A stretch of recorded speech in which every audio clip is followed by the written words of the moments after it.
안녕하세요. 부록입니다. 오늘은 대출 상담을 처음 하는 분이나 대출 용어에 대해 잘 모르는 분들을 위해 준비한 영상입니다. 은행을 방문하거나 대출 비교 어플, 카카오페이, 핀다, 토스 등을 통해 대출을 알아봅니다.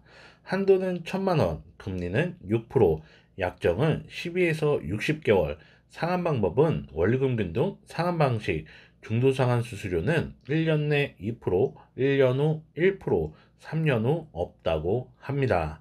낯선 말 5가지가 등장합니다. 한도, 금리, 약정기간, 상환 방법, 중도상환 수수료 하나하나 설명드리겠습니다.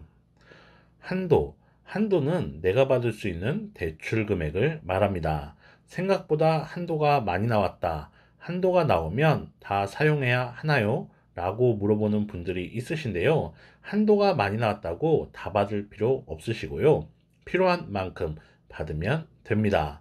필요한 돈보다 한도가 적다. 그런 경우라면 다른 금융사를 알아보거나 방법을 달리하면 됩니다. 금리. 한도는 1,000만 원이고 금리는 6%입니다. 금리는 다른 말로 이자, 이율이라고도 합니다. 1,000만 원에 6%면 60만원입니다. 1,000만원을 빌리면 1년에 60만원의 이자를 내야 한다는 뜻입니다. 하지만 실제 부담하는 이자는 상환 방식에 따라 다릅니다. 정확히 말하면 갚은 만큼 이자를 내지 않는다 라고 이해하면 됩니다. 무슨 말이냐? 자세히 설명드리겠습니다.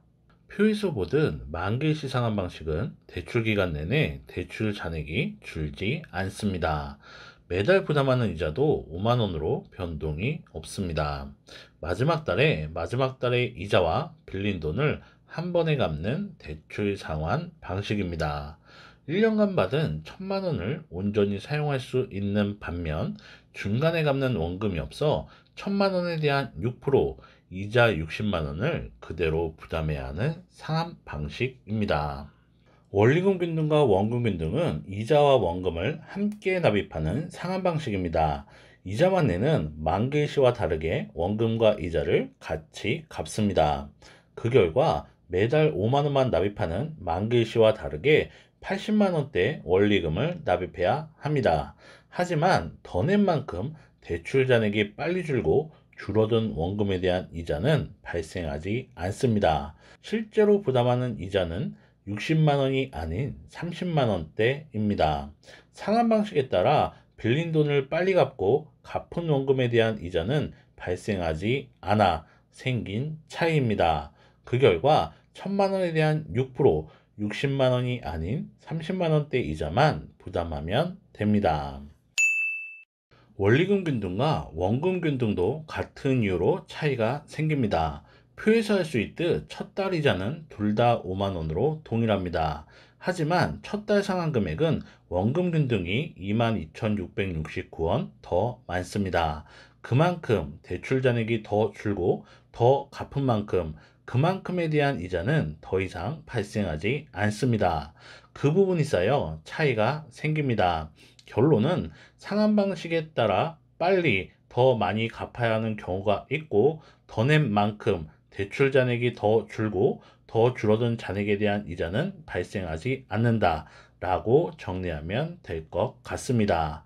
이자만 생각하면 만기시 상환 방식이 가장 안 좋은 것 같습니다.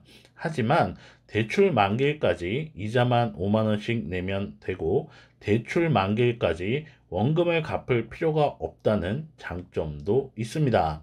어떤 상환 방식이 유리하다 그런 건 없습니다. 상황에 맞는 상품을 선택하고 이용하면 됩니다.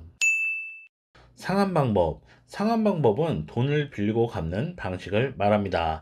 상환 방법은 앞서 설명드린 대로 만기시, 원리금 균등, 원금 균등 이렇게 세 가지 방식이 있습니다.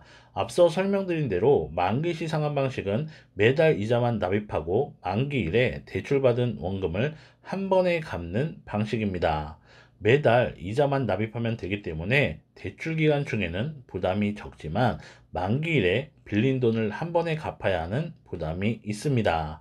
원리금균등과 원금균등은 원금과 이자를 같이 납입하는 방식입니다. 원금과 이자를 함께 납입하기 때문에 대출 기간 중에는 상환금액 부담이 큽니다. 하지만 원금과 이자를 함께 갚기 때문에 실제로 부담해야 하는 이자가 적고 만기일에 빌린 돈을 한 번에 갚아야 하는 부담은 없는 상품입니다. 어떤 상환 방식이 좋다 그런 건 없습니다. 상환 방식도 상황에 따라 조건에 따라 선택하고 활용하면 됩니다. 약정기간, 약정기간은 대출기간을 말합니다.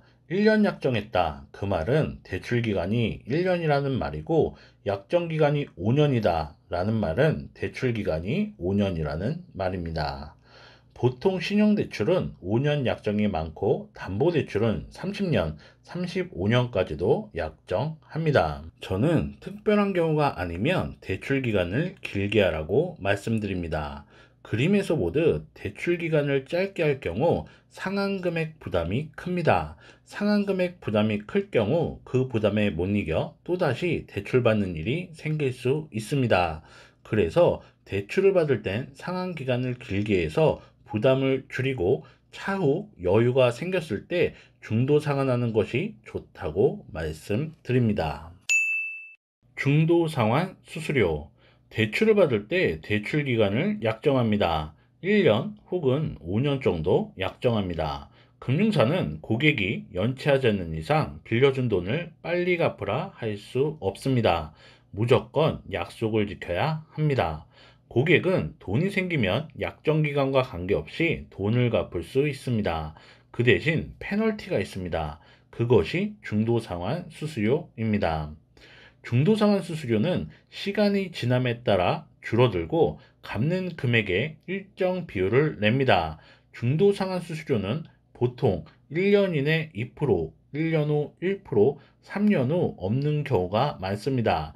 1년 이내 2%란 말은 대출을 받고 1년 이내 중도 상환을 할 경우 갚는 금액에 2%를 더한 금액을 더 내야 한다는 말입니다. 중도 상환 수수료는 돈을 미리 갚을 수 있는 권리에 대한 대가라고 생각하면 됩니다. 참고로 돈이 생기면 적은 금액이라도 중도 상환하는 것이 좋습니다. 10,000원도 중도 상환할 수 있습니다. 10,000원이라도 더 갚으면 그만큼 대출 잔액이 더 줄어들고 대출 잔액이 줄어들면 매달 갚아야 하는 대출 원리금이 줄고 갚은 10,000원에 대한 이자도 빠집니다. 그렇게 매달 조금씩이라도 줄이고 줄이면 그만큼 돈을 더 빨리 갚을 수 있습니다. 오늘은 대출을 알아볼 때 꼭 알아야 하는 대출 용어에 대해 설명드렸습니다. 다 아는 내용일 수 있지만 잘 모르는 분들을 위해 정성껏 만들었습니다. 도움이 되었다면 구독, 좋아요 부탁드리고요. 도움이 되었으면 좋겠습니다. 감사합니다.